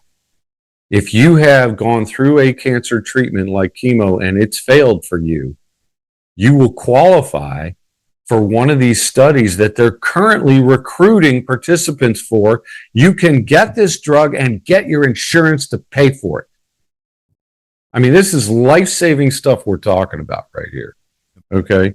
And the other thing that's so fantastic about this is that this product, daraxonrasib, can actually work on the MYC axis, not just the RAS axis.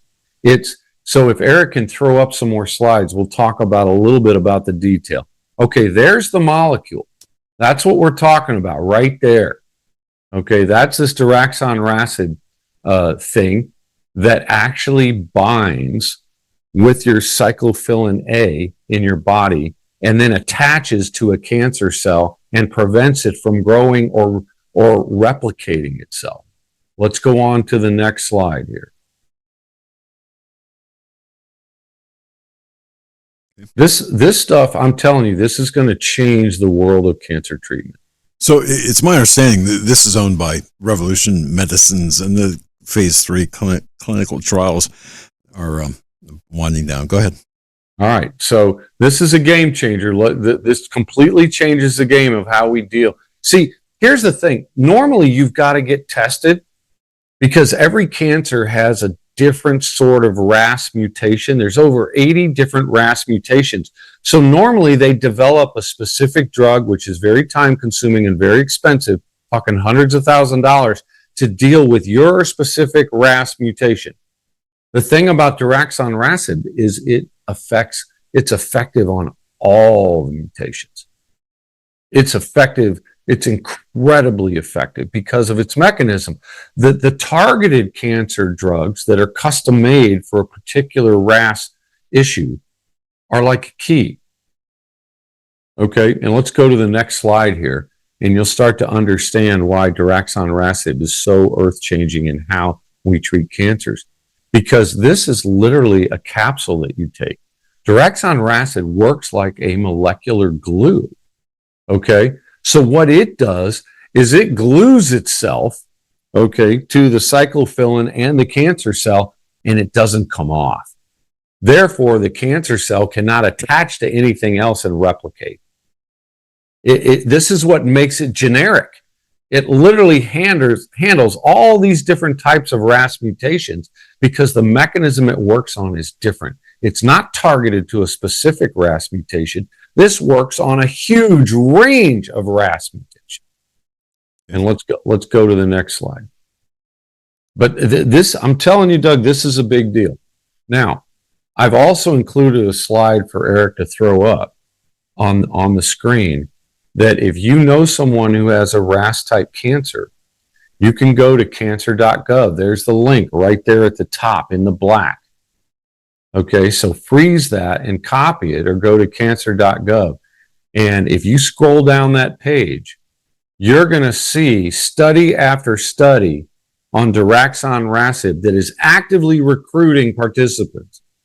And this means that if you have the right type of cancer and you've been treated and it hasn't worked, this means that you have another shot at life and a real shot at life because they're actively recruiting people and your insurance will pay the bill if you get into one of these studies, if you get accepted by them. So you go to this page on cancer.gov, look at that link, and it basically says www.cancer.gov/research/participate/clinical -trial/intervention No one's going to remember that. We'll just put it up in the links. Put it up, yeah. Type it out, make sure there's no typos. But you get to this page and there's links to every active daraxonrasib study in the United States right now, and they're all over the country. So you've got a legit shot if you're dealing with cancer that's part of a RAS mutation. And here's why this is such a big deal. There are over 3.4 million people a year in the United States that develop RAS mutations and the cancer from it. Yep. We're talking 3.4 million people. This is huge. This affects a huge number of Americans. And there are trials, active trials all over the country recruiting patients, cancer patients for this treatment. So I'd highly recommend you get to that link. If you know someone that has cancer or you have cancer yourself, you're in that battle right now, you get to that link and you start researching and finding a clinical trial near you. And it's just a pill. It's not chemo. It's not radiation. It's not all these invasive, horrible things that trash your body. This actually just defeats cancer in a mechanism that it must have to replicate. So highly recommend you take a look at those links that are provided. Maybe Eric will put them in the notes. Yeah, and I put it in the chat in Rumble. If you're not following on Rumble and not involved in the chat, then please do so. So okay, all right. So so what you're saying is the technology to defeat cancer exists at this moment. Oh, absolutely. Not every cancer in the world, but all the RAS mutation caused cancers. Right. We got a new tool, and it's like a charged particle beam off a satellite. I mean, it is legit new technology that really works well. It's fantastic. Yeah, it's pretty exciting stuff. So, okay, so just a recap, of course, you start out with melanoma, and of course the that 5% cream we talked about, the DMSO plus the peptide TA1, which of course used in combination shows extreme promise to not just rid the melanoma, but also prevent further what would you call it? Mutations. Further melanomas or precancer cells on the skin. It literally trains your natural killer T cells to hunt that stuff down all over your body before it grows into a melanoma on the surface. Okay, so there's that. And how common is that among folks? I'm sure you know somebody yourself who were involved in it or struggling with this at the moment. So, okay, then we had modified citrus pectin, which, the micronized pectin that really attacks the radicals in cells at the cell level, right? I mean, that's what it does. It's like, I don't know if you ever saw Ghostbusters and you saw something get slimed. Yeah. That's what that pectin does. It like coats the cancer cell so that it can't metastasize and replicate. And RASib does something similar, but it's like a super glue that bonds, like I said, to a certain protein called cyclophilin A. And it bonds to that protein, and then that bonds to the cancer, which blocks it from metastasizing. These metastatic cancers, they're in trouble now because we've got new technology, and this stuff is legit. So those three things in broad strokes, the outline version of what you just said, the last, of course, is the RMC 6236, the RAS inhibitor drug, and then, of course, back through the other two protocols. Interesting. So cancer, advances. Fantastic. Continue, sir. Yeah, this journey for me, which started with my heart and my gallbladder and my left lower coronary calcification, and being told by my cardiologist, there's nothing I can do here, take this statin. It put me on a journey, just like your uncle's murder put you on a journey. And I just didn't accept that. I just didn't accept that there was nothing I could do. And with the help of some brilliant doctors, Jeremy Schermeyer, Scott Huff, Matt in Pennsylvania, his wife Lori, with the help of a whole series of doctors and scientists, the team effort figured out how to heal my body. And now I'm getting, at the age of 69, I'm getting stronger every week. I military pressed 240 pounds yesterday in the gym. You know, I don't think even as a 30-year-old professional athlete, a 25-year-old professional athlete, I ever military pressed more than 220. Man, that's fantastic. But, you know, it's your experience that brought us here. It's your experience that allowed you not to just help yourself, but help others, which you're doing now. And it's also that experience that cannot be replaced. It cannot be substituted. So, folks, I'm just saying, you know, there's the pathway in one very important avenue of health and that's the fight against cancer. Three very specific approaches to three very different problems. Well, with relative commonalities between them. So you've got this. Thank you thank you, because we're not hearing this elsewhere. You're not going to hear it from your oncologist. No. I'm just telling you, you're not. The chances of you running into oncologists that will give you the information I gave you tonight are about 1 in 10,000. And that's a sad state of affairs, but that's where we're at in the United States of America. And isn't that but that's, you can use this again as an example for the larger issue that we're seeing take hold all across the West today, and that's that lack of desire, lack of knowledge, and what you spoke about earlier too. The people that you can't deal with, you got nothing because of their, I don't know, however they are dogmatically approaching their life's issues, their life's problems. So all of this. Well, go ahead. I have one lane of empathy for some doctors. And that is that as the peptide company that my wife owns has grown, and I've had more and more clients to deal with, and it's a training issue, it's an education issue, I've had less time to do research. So I do understand that when you're in the care of human beings, that it is emotionally draining, it is incredibly time consuming, it drains your resources. And when I've trained 6 people in a day on peptides, it should take 20 minutes. Usually takes 2 hours. And it's physically and emotionally and ATP draining for me. And so normally I'd be up till 2 a.m. going through research paper after research paper, right? Looking at links, looking at studies, reading the studies right down to the last syllable. And my time to do research based on the care that I'm trying to exercise and helping other people has been literally cut in half in the last month. Well, that's kind of sad, I have to say, because people don't take the time to learn. For example, learn basic math. Learn the math necessary before you make that call for assistance. Learn that.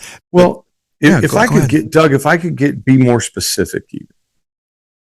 Before you call me to get your blood work up and find out what blood workup you need, just look up a couple of things like, what is an international unit? If you don't know that it takes 100 international units to make up 1 milliliter, you're not ready to call me. Okay? Just learn a little bit about the difference between a milligram, a milliliter, and an international unit. And to make it easy for you, a milliliter is like $1. An international unit is a penny. Yep. It takes 100 pennies to make $1. It's that simple. If you know how dollars and pennies work, then you know what an international unit is relative to a milliliter. It takes 100 units to make a milliliter. Just come with that knowledge. I spend so much time on every phone call trying to explain to people that an international unit is not the same as a milliliter. They're 100x different. A microgram is 1/1000th of a milligram. Right? Yeah. I mean, it's and a milligram is what? 1/1000th of a gram. Right? Yeah. Well, yes. Okay, so there's a difference between a gram, a milligram, and a microgram. They're different sizes. And don't be the scale. Don't be polluting that with all of a sudden throwing milliliters in there, because it just doesn't work that way. Go ahead. Well, I'll do it. A milliliter is 1/1000th of a liter, right? But mixing, what I was referring to was mixing the mixing the weight or the different measurements. Yeah, that's the other hard thing for people to understand is the volume of liquid you draw into the syringe before you do an injection compared to the weight of the peptide in the liquid. Correct. And I explain that to people. You can drink tea that has no sugar in it. 16-ounce glass of tea. It's the same amount of liquid as a 16-ounce glass of tea that has 5 teaspoons of sugar in it. So when you're talking about drawing units into a syringe, you're talking about how many ounces of iced tea or liquid you have. When you're talking about how much peptides in that liquid, you're talking about how much sugar you dissolved in the bacteriostatic. That's a great example or analogy. Fantastic. And so having a basic understanding of liquids and mass and milligrams is a mass measure. How much weight of copper peptide do I have in this powder? Okay, how much of that weight is dissolved in that liquid? Those are two different things. Right. So once you know your reconstitution ratio, let's say you're 10 milligrams to a milliliter, that means every 10 units is 1 milligram of peptide. So these are the kind of things you kind of want to investigate. Watch a couple videos on YouTube about reconstituting peptides. At least get some basic background so we can kind of speak the same language. And I've had a few people abuse that half hour free time. That's an ongoing issue. But I had one guy today, he kept talking. We were going over his wife's protocol, and he kept comparing his wife's protocol to his protocol. And I'm like, stop it. You're confusing her. We're not here to talk about your protocol. We did that for an hour and a half a week ago. All right, let's get your wife's protocol nailed down so she knows what to do. She weighs half what you do. She's a woman. She's not the same as you. Your protocols are not going to be the same. So it was quite the interesting conversation. So, it's to me, this is so simple, but it's not necessarily that easy.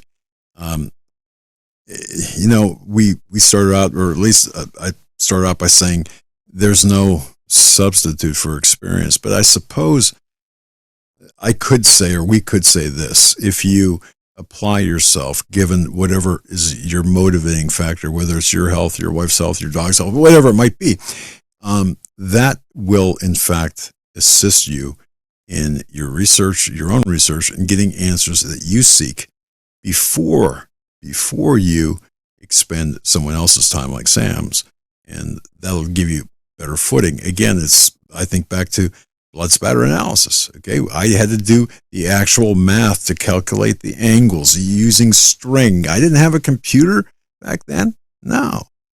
But once you gain that, once you gain an understanding of the angles and this and that, once you understand the physics of it, for example, then you understand that then you are better off and can operate your computer in calculations, much like what Sam's talking about. So take the time to understand why you're doing something and what the basis is for doing it.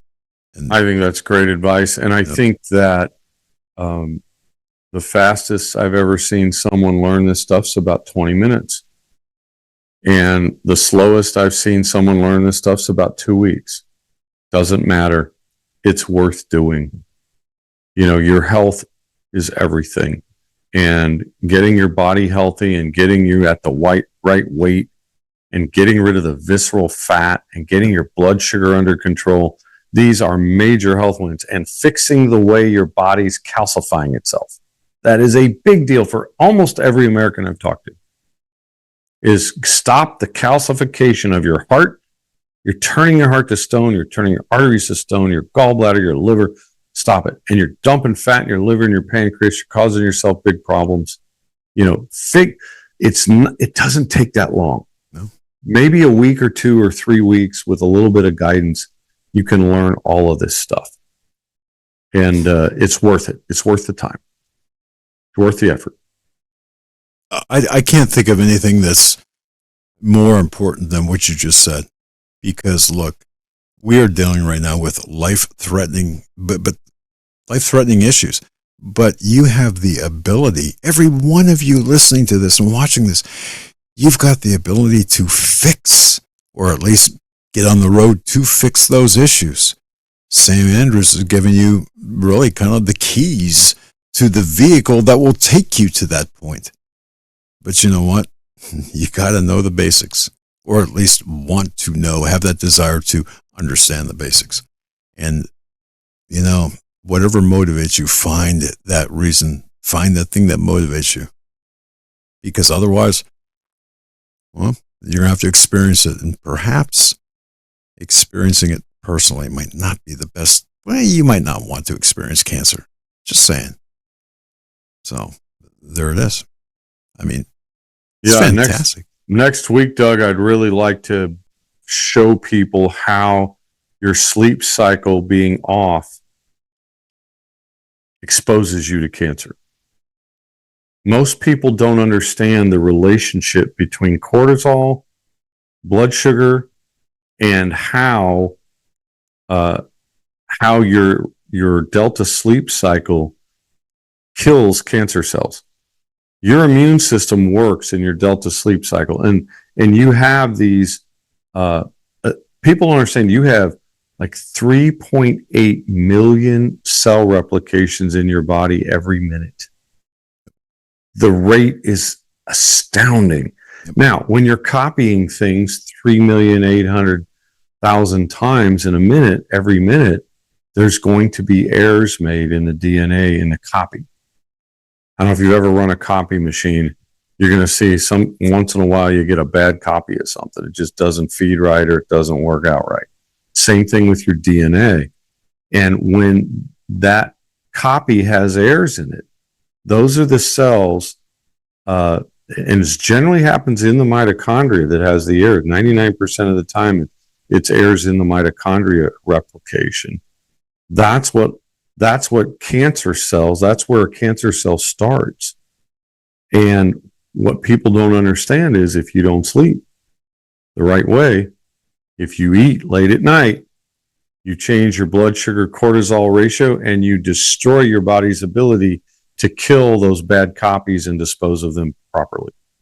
And that's what lays ground for cancer. And I want to get into that mechanism and then give people 3 things you can do to restore that nightly protection you get from cancer by doing things right. Sounds good. So, folks, that gives you something to look forward to next week with Sam. The 3 things you can do for that restorative sleep, because, hey, God gave us this rhythm for a reason, and that's, of course, the restoration of our bodies. It's important. I think we have to listen. We have to Amen to that. So, speaking of that, get some rest, Sam. I know you've been hitting it hard the last number of days, and I know you've helped a lot of people. In closing, they can get a hold of you by contacting you through the number on your website, right? Yeah, 417-718-2597. Okay. If you're ready to get blood work, call me. I'll tell you what you need to get started. And be very specific about that. Don't waste Sam's time, please. I ask that of you. And understand that you're doing this for you and understand what motivates you, but also know that that motivation will push you, will be the inspiration, will inspire you, I should say, to really understand the basics. And once you do that, perhaps you don't have to experience everything, much like you don't have to stick your hand in the blender to realize it hurts, or whatever. But the fact is, find that one thing that really wants or that inspires you to find the basics behind all of this. And folks, get serious about this because you can take your health back. You've got that. Sam's giving you the keys to the vehicle that'll take you there. Sam, thank you very much. Appreciate that. Appreciate your time tonight. And I know I took a chunk of it, but the larger issue, I think people have to be introspective at this point and understand that we are in this for the long haul. And it's not enough just to say, you know what, just tell me how it works. Just tell me what to take and when to take it. No, we need to understand why. With that, Sam, thank you. Appreciate it. Doug, thank you. Let freedom ring, brother. Amen. God bless. Folks, that'll do it. Tomorrow night, Steve Quayle. And I believe Michael Yon is coming on as well. So, again, I have to verify that, but that's my understanding at this moment. Have a great night, everyone.